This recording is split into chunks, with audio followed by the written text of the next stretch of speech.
ایک عورت اللہ نے اس کو شکل و صورت سے نواز رکھا ہے، وہ نماز پڑھنے آتی ہے، ایک نوجوان رستہ روک کے کھڑا ہو جاتا ہے، 2 4 5 مرتبہ اس نے اس کی مزاحمت کے انداز کو دیکھا، ایک دن رک کر پوچھا تجھے کیا مسئلہ ہے؟ اس نے اپنے قلب کی خواہش کا اظہار کیا کہ میں تیرا متوالا ہوں، چاہنے والا ہوں، تیری ایک ایک ادا پہ 100 جان سے قربان ہونے کے لیے تیار کھڑا ہوں۔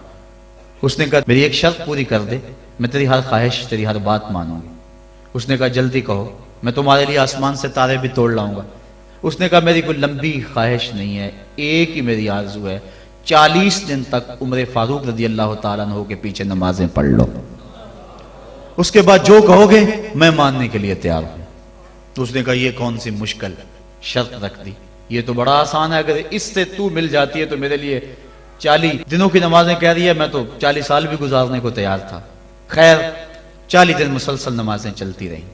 جب 40ویں دن کی آخری نماز پڑھ کے وہ نوجوان واپس جا رہا ہے، اسی جگہ پہ عورت حسب وعدہ کھڑی ہے، یہ نظر جھکا کے گزرنے لگا۔ اس نے کہا میں وعدے کے مطابق کھڑی ہوں۔ کہا اب تیری ضرورت نہیں رہی، عمر نے دل کا تعلق رب سے جوڑ دیا۔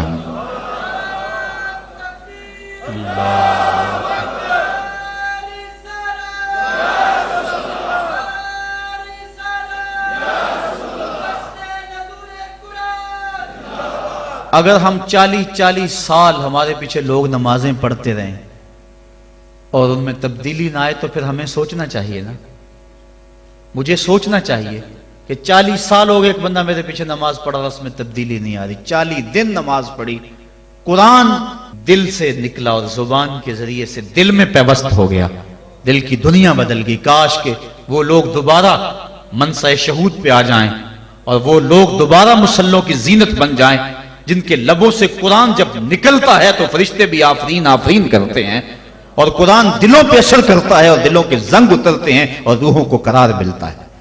آج امت کے لیے ابتلا اور آزمائش کے مرحلے طویل سے طویل تر ہوتے چلے جا رہے ہیں۔ اس کا ایک سبب یہ ہے کہ جو امت کے رہنما ہیں وہ درد کی دولت سے خالی ہیں، واعظ قوم کی وہ پختہ خیالی نہ رہی، برق طبعی نہ رہی، شعلہ میں کالی نہ رہی، رہ گئی رسم آذان روح بلالی نہ رہی، فلسفہ رہ گیا تلقین غزالی نہ رہی، مسجد مرثیہ خواہیں کہ نمازی نہ رہے، یعنی صاحب اوصاف وہ حجازی نہ رہے۔ آج ہمارے اندر کچھ نہیں رہا، دم خم ہی نہیں رہا، ورنہ اس امت کا بکھرا ہوا شرازہ آج بھی متحد ہو سکتا تھا۔ آج پوری امت جس طرح دھکے کھا رہی ہے، کس کے سامنے نہیں ہے حالات۔ کبھی ہمارا کردار لوگوں کو زندگی کی راہیں دکھایا کرتا تھا، آج ہمیں دیکھ کے لوگ دین سے بدزن ہوتے چلے جا رہے ہیں۔ حضرت نبی رحمت صلی اللہ علیہ وآلہ وسلم کی سیرت میں مشتمل ایک کتاب لکھی گئی ہے عرب کا چاند، اور اس کا رائٹر ہے سوامی لکشمن پرشاد، انڈیا کا رہنے والا ہے۔ اس نے حضور کی سیرت پر 200-250 صفحات پر مشتمل کتاب لکھی، بچپن میں میری نظر سے بھی گزری، بڑے ذوق سے اس کو پڑھا تھا۔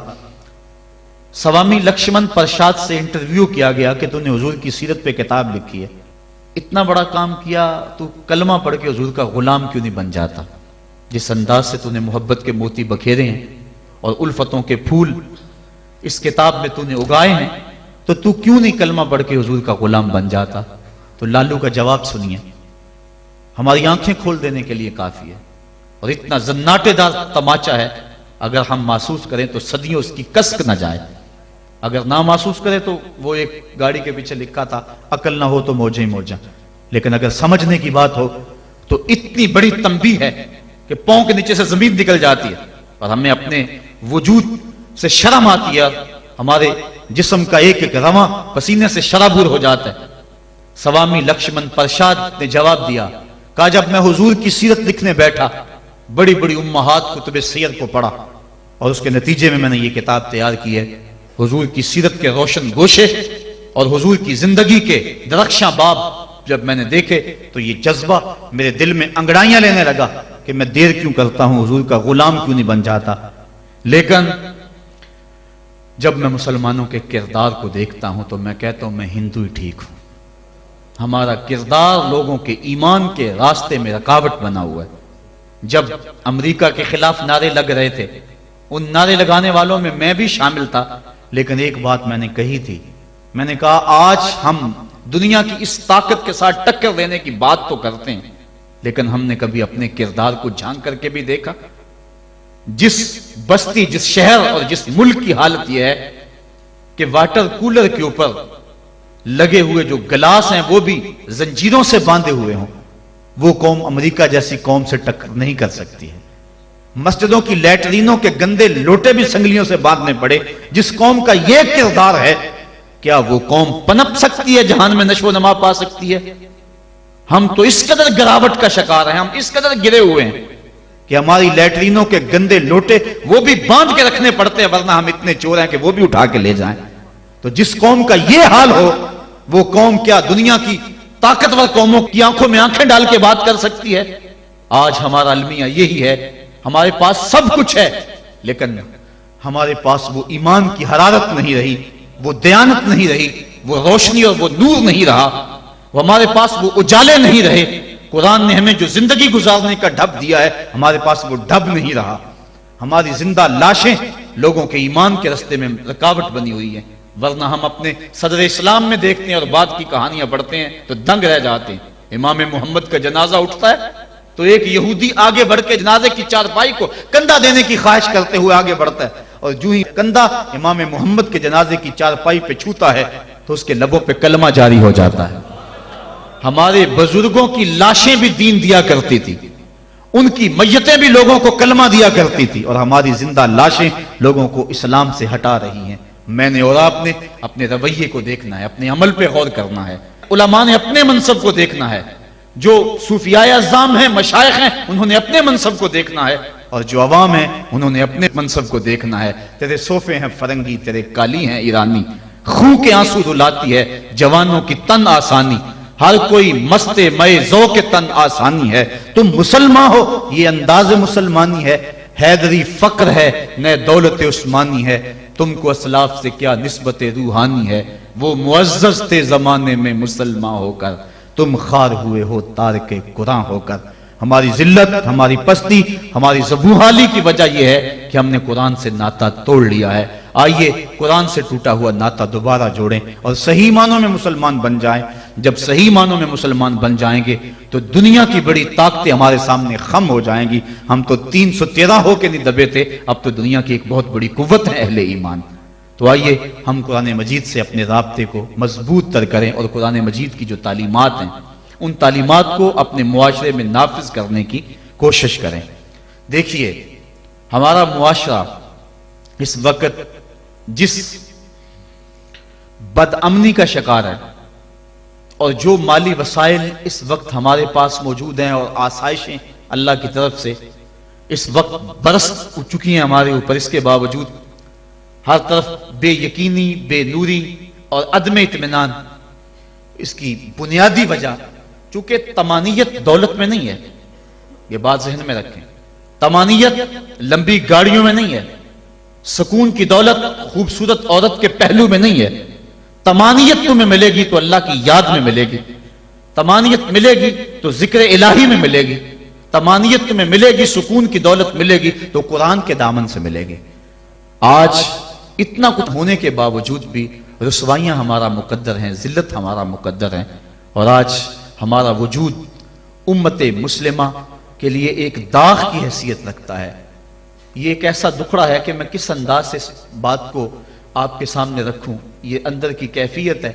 اللہ تعالیٰ اس امت کو کھویا ہوا وقار عطا کر دے اور ہم اس جگہ پہ آ جائیں جس جگہ سے ہٹ کے ہم چلے گئے ہیں۔ قرآن فہمی کا نور اگر ہمارے دل میں اترنے لگ جائے تو ہماری زندگی خود بخود سہل ہو جاتی ہے۔ میں کل دیکھ رہا تھا قرآن مجید نے زندگی گزارنے کے 2 ضابطے بیان کر دیے، وَتَوَاصَوْا بِالصَّبْرِ وَتَوَاصَوْا بِالْمَرْحَمَةِ، یعنی صبر اور مرحمت، یہ 2 چیزیں ہیں جو معاشرے کو سکون اور طمانیت دیتی ہیں۔ یعنی معاشرے میں 2 طرح کے طبقے ہیں، ایک وہ طبقہ جو پریشانی، دکھ، اذیت، پسماندگی، بیماری، دکھ اور غم میں ہے، اور ایک وہ طبقہ جو خوشحالی، دولت مندی اور صحت، عافیت اور فراوانی میں ہے۔ اب دونوں کی ذمہ داریاں قرآن نے بیان کر دی۔ اگر ہم اس پہ آ جائیں اور قرآن کی اس تعلیم کو سامنے رکھ کے اپنے معاشرے کی راہیں درست کرنا شروع کر دیں تو ہمارا معاشرہ جنت بن جائے۔ جو بیمار ہے، پریشان حال ہے، دکھی ہے، اس کو قرآن تاکید کرتا ہے تو صبر کر، اور جو خوشحال ہیں، دولت مند ہیں، صحت عافیت سے مالا مال ہیں، ان کو قرآن تاکید کرتا ہے تم رحم کھاؤ۔ اور اگر مصیبت زدہ صبر کی کوشش شروع کر دے، اور جس کے پاس دولتوں کی، عافیتوں کی، صحت کی فراوانی ہے، وہ دوسروں کے دکھ بانٹنا شروع کر دے، تو آپ بتائیں کہ معاشرے کے اندر کتنا حسن پیدا ہو جائے۔ لیکن ہم نے کبھی اس نظر سے دیکھا ہی نہیں۔ عید الفطر کے موقع پہ پچھلے سال اس پر مفصل گفتگو کی تھی، جو احباب وہاں موجود تھے انہیں یاد ہوگا کہ ہماری عید کیا ہوتی ہے۔ ایک طرف تو خوشیوں کے گہوارے ہیں اور دوسری طرف غم کے اندھیرے ہوتے ہیں، اور ہم عید منا رہے ہوتے ہیں۔ ہماری عید جو ہے وہ غریبوں کو، پسماندہ لوگوں کو، پریشان، دکھی اور بیماروں کو، ان کو اپنی خوشیوں میں شامل کرنے کا نام حقیقی عید یہ ہے۔ اپنی خوشیوں کو خرید لینا اور اپنی خوشیوں کا متوالا ہو جانا، یہ ایک مومن کا مزاج نہیں ہے۔ وہ دوسروں کو ساتھ لے کے چلتا ہے۔ عید کے دن کلیجہ پھٹتا ہے جب ایک طرف امیر کا بگڑا ہوا بچہ گولڈن سیب کا ایک کونا کاٹ کے دوسرا کتے کے آگے ڈال رہا ہوتا ہے، اور دوسری طرف بیوہ کا غریب بچہ چھابڑی لگا کے آلو چھولے بیچ رہا ہوتا ہے۔ بچوں کے جذبات تو ایک جیسے ہوتے ہیں، وہ ایک طرح سے سوچتے ہیں۔ ہر بچہ بچپن میں بادشاہ ہوتا ہے۔ اگر امیر کا بچہ کھیلنے کو چاند مانگتا ہے تو یہ آرزو غریب کے بچے کی بھی ہوتی ہے۔ یہ عید کے دن بھی تفریق ہم نہیں مٹا سکتے۔ میں نے کرن نامی اس عورت کی مثال دی تھی کہ جس نے اپنے مزدور باپ سے کانچ کی چوڑیاں مانگی اور وہ کانچ کی چوڑیاں بھی فراہم نہ کر سکا تو اس نے خودکشی کر لی۔ بچی کی عمر 7 سال تھی۔ کیا وہ معاشرے کے کندھوں کے اوپر بوجھ نہیں ہے؟ اگر ہمسایہ بھوکا سو جائے تو نماز قبول نہیں ہوتی، اور آقا کریم نے تو یہاں تک فرمایا اپنے گوشت کی خوشبو سے ہمسائے کو تکلیف نہ دو، یا تو تھوڑا سا پانی زیادہ ڈال لو اور شوربے کی ایک پیالی ہمسایوں کے گھر بھی بھیج دو۔ اور اگر ایسا نہیں کر سکتے تو ایسے وقت میں وہ گوشت پکاؤ کہ ہمسائے کے بچے اگر مچل پڑے اور انہوں نے ضد کر لی اور غریب باپ ان کی ضد کو پورا نہ کر سکا تو ان کے دکھوں کا مداوع کس کے پاس ہے؟ یہ شریعت کا مزاج ہے۔ عید کے دن، عید کی رات جو موانست کی رات ہے، جو محبتوں کی رات ہے، دکھ لوگوں کے بانٹنے کی رات ہے، وہاں بے چراغ گھروں کا رخ کرو، اور جن کے گھروں کے اندر سکون اور طمانینت نام کی کوئی چیز نہیں ہے، جن کے گھر کے اندر خوشی نام کی کسی چیز کا بسیرا نہیں ہے، عید کے دن وہ دکھی گھر ڈھونڈو اور محبتیں جا کے ان گھروں میں تقسیم کرو، اور عید کی خوشیوں میں اگر ان کو شامل کر لیتے ہو تو یہ قرآن کا مزاج ہے۔ وَتَوَاصَوْا بِالصَّبْرِ وَتَوَاصَوْا بِالْمَرْحَمَةِ۔ ایک طبقہ جو ہے وہ بھی واویلا نہ کرے، دکھ آ جائے تو دکھ کو برداشت کرے۔ اللہ دکھ پر صبر کرنے پر بھی اجر رکھا ہوا ہے۔ ایک خاتون حضور کی خدمت میں حاضر ہوئی، حضور مرگی کے دورے پڑتے ہیں تو میرے لیے دعا کرو کہ میں جب گرتی ہوں تو میرا سطر بھی کھل جاتا ہے۔ تو آقا کریم نے فرمایا اگر تو کہے تو میں دعا کر دوں، اور اگر تو صبر کر تو تجھے اللہ جنت عطا فرمائے گا۔ اس نے عرض کی حضور مجھے جنت والا سودا قبول ہے، مجھے یہ مرگی کے دورے پڑتے رہیں لیکن صبر کروں گی جنت مجھے مل جائے۔ لیکن اتنا ہے کہ عورت ذات جب گرتی ہوں تو پردہ کھل جاتا ہے، یہ آرزو ہے کہ پردہ سطر نہ کھلے۔ فرمایا ہاں سطر نہیں کھلے گا لیکن مرگی کے دورے بدستور موجود رہیں گے۔ آقا کریم نے اس کو جنت کی بشارت دی۔ یہ تھے وہ لوگ جن کا اللہ پہ یقین تھا۔